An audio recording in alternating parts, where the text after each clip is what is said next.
que decir que la noticia del día es la decisión del Tribunal Constitucional de anular la prisión preventiva de la ex candidata presidencial Keiko Fujimori, una decisión que, como sabemos, ha sido votada 4-3.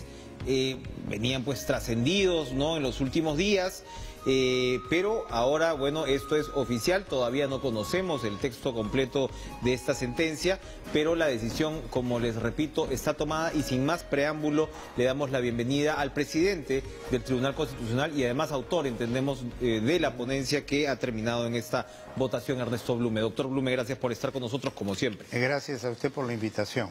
Cuéntenos, por favor, a ver, primero, ¿cuándo vamos a poder conocer el texto con todos los alcances? Bueno, el texto con todos los alcances se va a colgar en la página web y notificar a las partes el jueves de esta semana.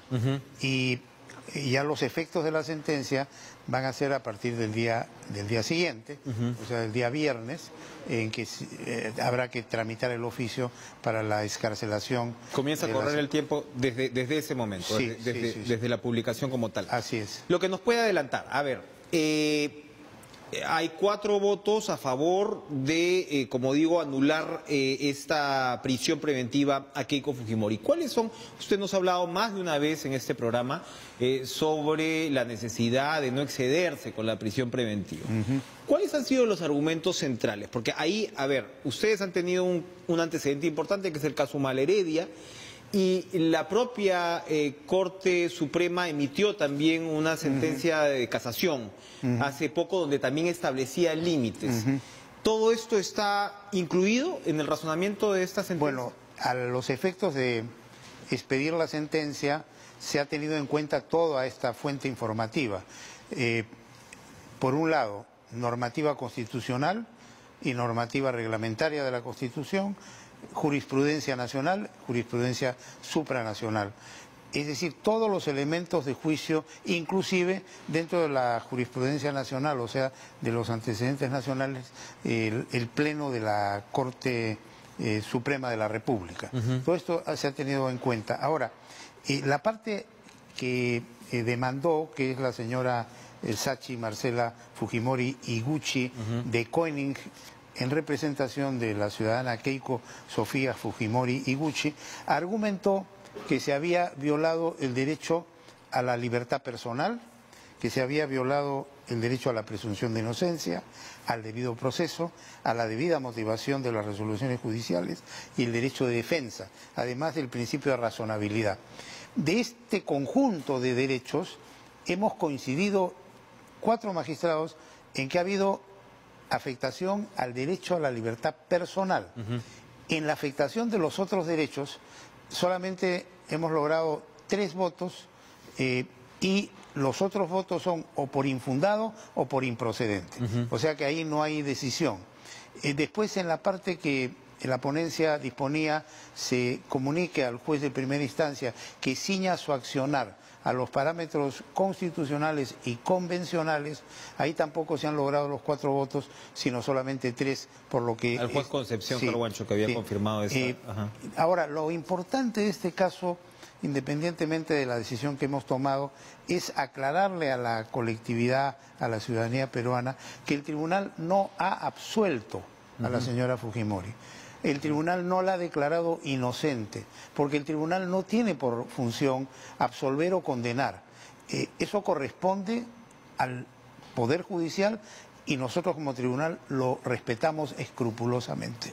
Lo que ha hecho el Tribunal Constitucional es, en función a sus competencias, revisar si en el trámite de la prisión preventiva se han respetado los derechos constitucionales de la persona involucrada. Derechos que son de todos los peruanos, que no tienen rostro, y derechos que exigen que cuando a una persona se le detiene se respeten rigurosamente, y le encarga al Tribunal Constitucional la custodia de esos derechos. En consecuencia, hemos actuado en ejercicio de nuestras competencias. Inclusive ha habido una línea de argumentación que yo la he escuchado, inclusive de algunas autoridades, que me pareció realmente desconcertante, que sostiene lo siguiente: ¿cómo es posible que el tribunal, después que han intervenido 14 jueces, anule lo que han hecho los 14 jueces, revelando con esa afirmación que desconoce el Código Procesal Constitucional, que consagra el amparo y el habeas corpus contra resolución judicial firme, lo cual implica que ha tenido que haber antes un proceso y luego viene el proceso constitucional. Y en cualquier proceso hay un juez de primera instancia, 3 jueces superiores, 4 y 5 supremos, 9. Esa decisión se puede cuestionar en un amparo. Interviene en primera instancia un juez, 10, interviene en segunda instancia 3 jueces, 13. En el caso de la señora Keiko, intervino además una jueza, o sea, eran 14. Entonces, he oído por ahí, y realmente me sorprende, y lo digo con todo respeto, el desconocimiento del Código Procesal Constitucional, que se dice cómo es posible que se han intervenido 14 jueces, el tribunal rectifique. Pues eso ocurre en todos los habeas corpus y procesos de amparo contra resolución judicial. Y por otro lado, no es cuestión de cantidad de jueces que intervienen, es cuestión de que se haga justicia.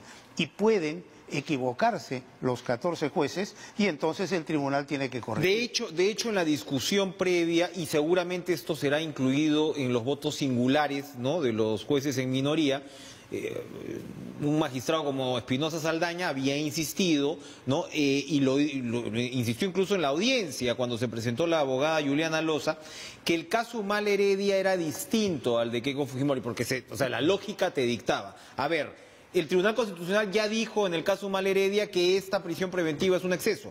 En realidad hemos conversado con Humala hace pocos días. Yo le decía, usted está hermanado con Fujimori en el sentido que los dos casos son muy parecidos. Pero bueno, Humala insistía en que no había pitufeo o qué sé yo.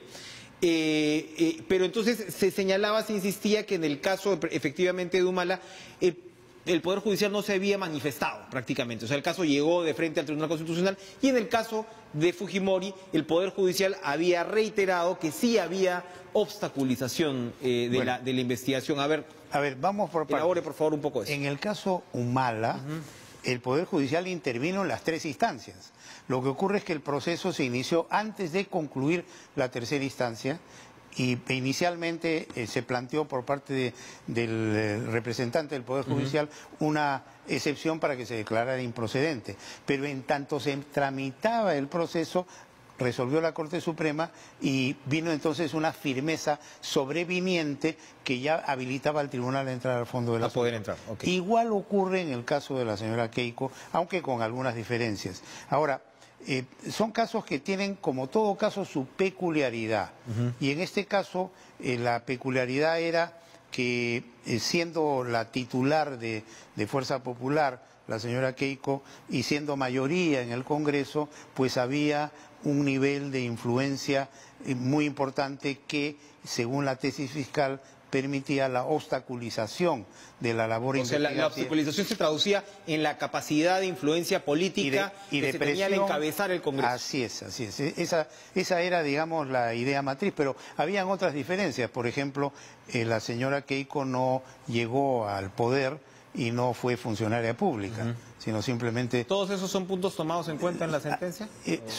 Yo diría que más que un análisis comparativo entre una sentencia y otra, lo que hace esta ponencia es entrar al caso y analizar cada uno de los derechos invocados y analizar si estos derechos han sido violados. Evidentemente, si ya no había Congreso, en esa línea de pensamiento, la capacidad de influencia tampoco era la misma. Y yo diría que ese es un punto que se ha tomado en cuenta, pero que no puedo ir más allá porque hay otro detalle que a veces se olvida. Los magistrados no podemos revelar el detalle de lo desarrollado en el Pleno porque está sujeto a reserva. Entonces, podemos dar alguna generalidad, pero no más.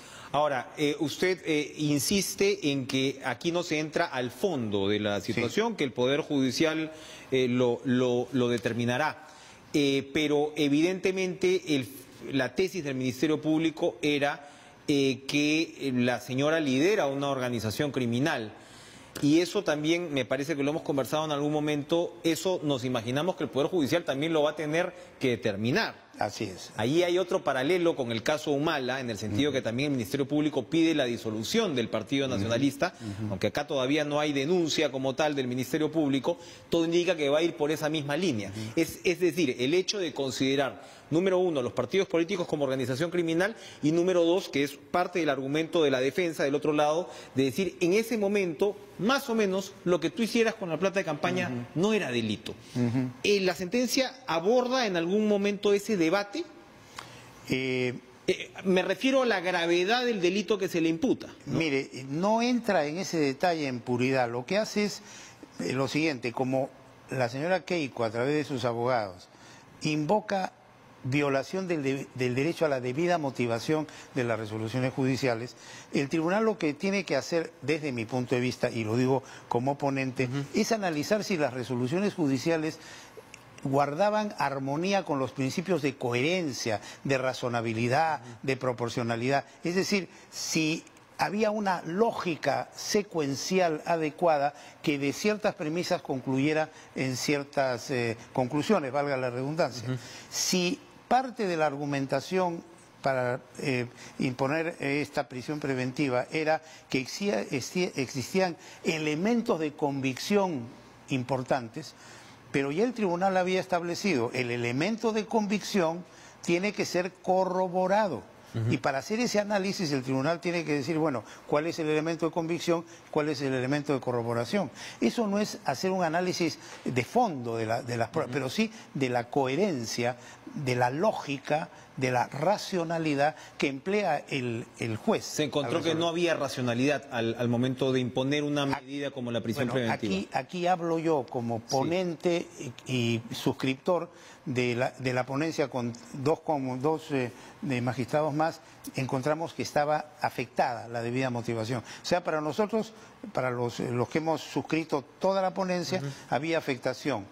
Por un lado, de la presunción de inocencia, porque no nos olvidemos que es un mandato constitucional presumir inocencia, y no nos olvidemos que el Ministerio Público está obligado a derrotar esa presunción de inocencia, y no nos olvidemos que la prisión o la privación de la libertad es el último recurso.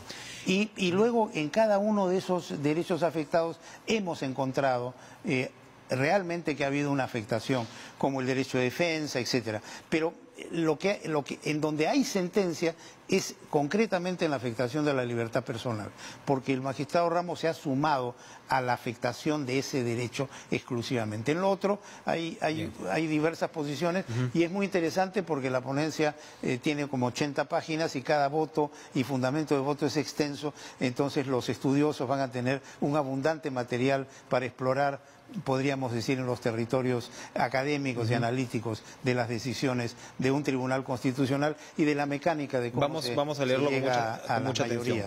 Vamos a ir a una pausa, pero yo quiero dejarlo con una pregunta. ¿Por qué no se incluyó los testimonios del señor Yoshiyama? ¿Por qué no se ha incluido estas revelaciones sobre los millonarios aportes de empresarios, comenzando por el señor Dionisio Romero con casi 3.7 millones de dólares?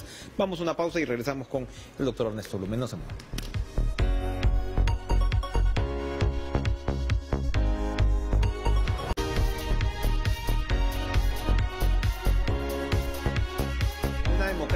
Las decisiones de las distintas instancias de los entes autónomos e independientes, como es finalmente el Tribunal Constitucional, se respetan.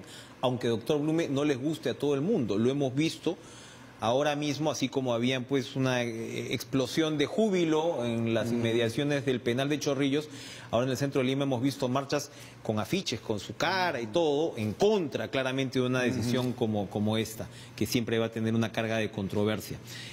Usted nos ha dado los razonamientos centrales de esta sentencia, pero por el otro lado se dice, ¿por qué no se incluyó un testimonio como el del señor Yoshiyama Jr., el del señor Jaime Yoshiyama, o Jorge Yoshiyama, perdón, que confirmaba, se suponía, esta suerte de metodología del pitufeo, como lo han llamado, ¿no? De lavar, entre comillas, estos dineros, ¿no? Con falsos aportantes. Y en segundo lugar, ¿por qué el Tribunal Constitucional no ha atendido otro argumento que, según la Fiscalía, confirma digamos que Keiko Fujimori tenía conocimiento de que aquí había dinero ilícito de Odebrecht, como el tema de los millonarios aportes por parte pues, de los empresarios nacionales, ¿no? Empezando por el señor Romero. ¿Por qué esto no se ha incorporado en el razonamiento del tribunal? Correcto. Se lo digo en un instante, pero antes, recogiendo sus primeros comentarios en esta parte, yo creo que esta sentencia el tribunal ha ratificado que es un tribunal autónomo e independiente. El país tiene que entender que nuestra función es defender los derechos fundamentales y como somos jueces y resolvemos, necesariamente en cada caso le damos la razón a una parte y no le damos la razón a la otra y viceversa en muchos casos.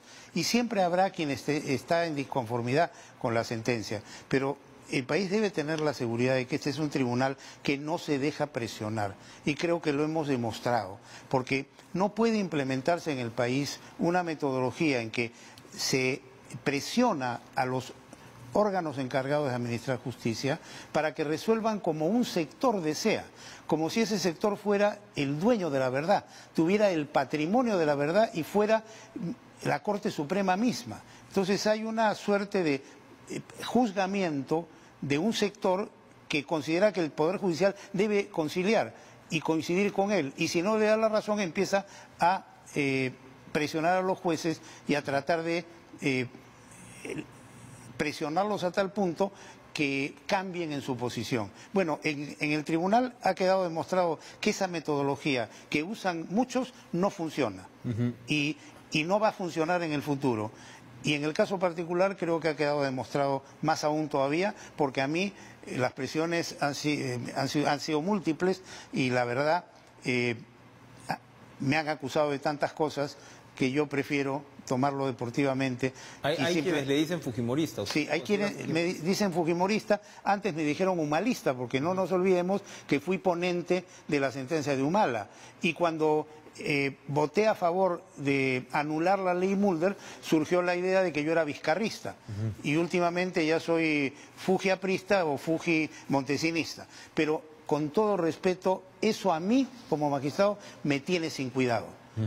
Lo que sí me importa es responder a mi conciencia, a mis principios y a mis valores. ¿Por qué no se incluyen estos dos? No se incluyen por lo siguiente, porque lo que se ve en el habeas corpus es todo lo que aconteció antes de llegar al Tribunal Constitucional. Estamos revisando resoluciones de primera, segunda y tercera instancia.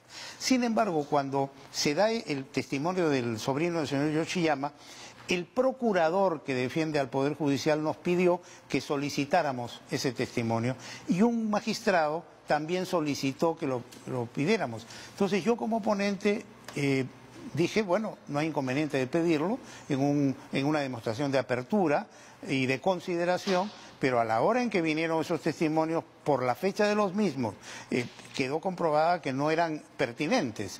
Y eso lo dije y los magistrados ya no cuestionaron ese tema. Ahora, las otras declaraciones no se han incorporado porque nadie las ha pedido y por otro lado ya estaba la causa en proceso deliberativo y resolutivo. Usted nos ha señalado que esto no va al fondo del caso, pero si resumimos, hay dos argumentos, uno por cada parte, absolutamente centrales acá. Uno es el de la Fiscalía, que te dice esto es organización criminal, lavado de activos, hay fondos ilícitos detrás de esto. Entonces, como tal, esto es un delito que debe ser sancionado y castigado. El argumento de la defensa es el manejo de platas no tenía componente penal en una campaña en ese entonces. Eso creo que son los dos grandes argumentos, digamos, enfrentados. ¿Eso lo aborda la sentencia? ¿Este debate es abordado por la sentencia? No, porque no le corresponde al Tribunal Constitucional. Nosotros no entramos al fondo del asunto, ni tampoco declaramos inocencia o culpabilidad. Nuestro análisis se constriñe a revisar si en el proceso se ha amenazado o violado derechos fundamentales. ¿Cuáles? Derecho a la presunción de inocencia, derecho al debido proceso, derecho a la pluralidad de instancias, derecho de defensa, derecho a la debida motivación, etcétera.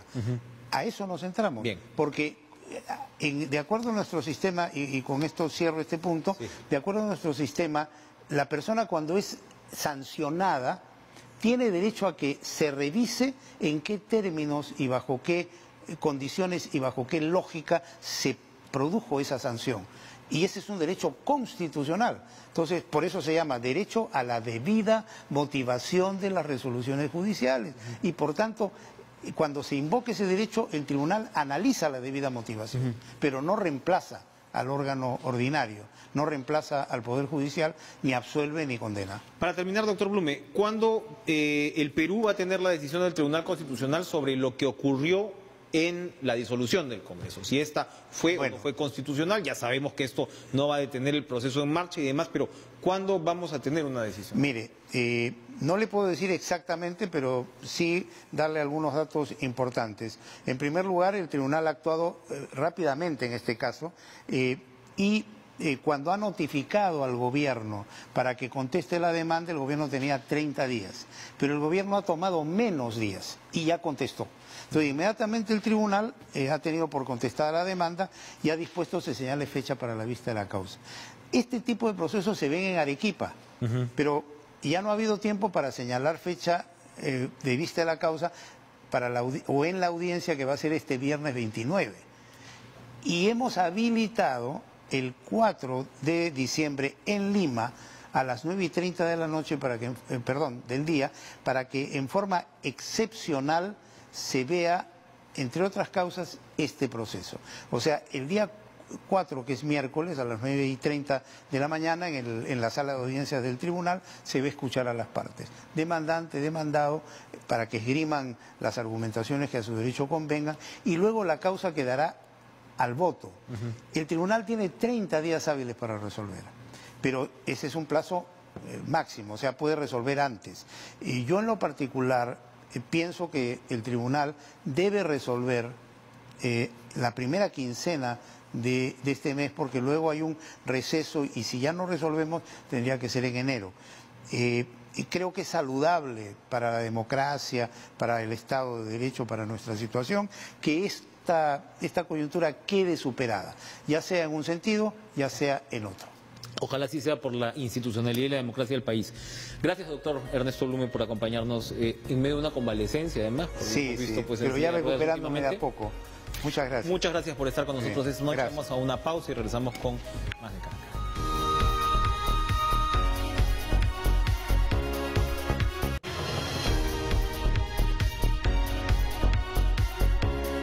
Hoy se ha visto manifestaciones de violencia, ¿no?, en esta paralización de los llamados colectiveros.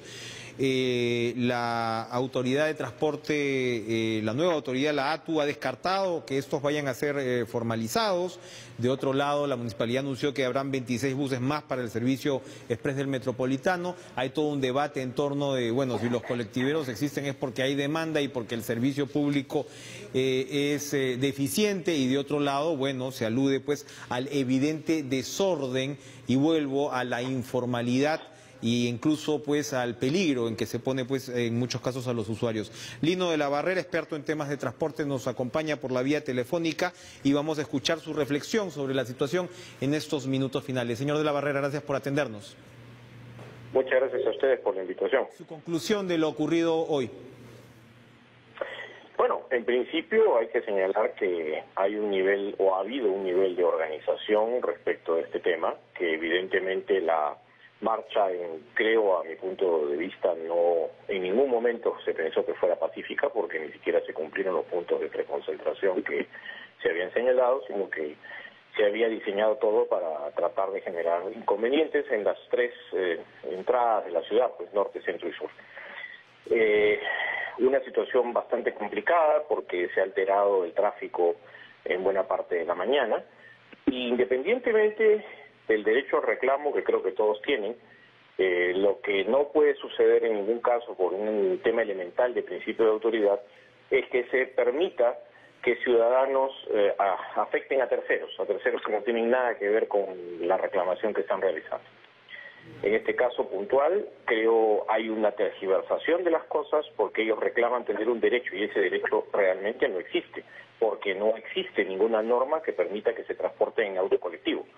El servicio, o el mal llamado servicio, es una actividad que no se encuentra regulada, no tiene un marco legal, y en una ciudad como la nuestra, que tiene un sistema de transporte que está construyéndose, no se puede generar una microtransportación en vehículos pequeños, porque se está afectando, uno, las inversiones de quienes, cumpliendo las reglas de juego, han ido a apostar a comprar ómnibuses, y dos, tampoco puede hacerse una cosa de este tipo, porque si no, en tal caso, mejor desaparecemos los buses y todos nos transportamos en automóviles, en cuyo caso la congestión se va a volver inmanejable, ¿no?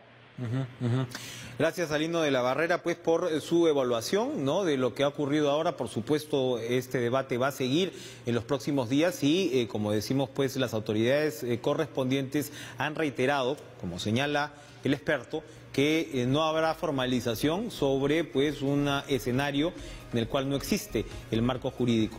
Ahora, por supuesto, del otro lado está el usuario, la demanda y de todas maneras pues las deficiencias de un sistema de transporte que, por supuesto, formal, debe tener las facilidades del caso para no tener una competencia desleal como la que de todas maneras pues significan los informales. Compleja la situación de Lima, compleja la situación del tráfico en la capital del Perú, pero por el momento nos despedimos. Sigan ustedes con la programación de TV Perú y nos reencontramos mañana con más Cara a Cara. Buenas noches.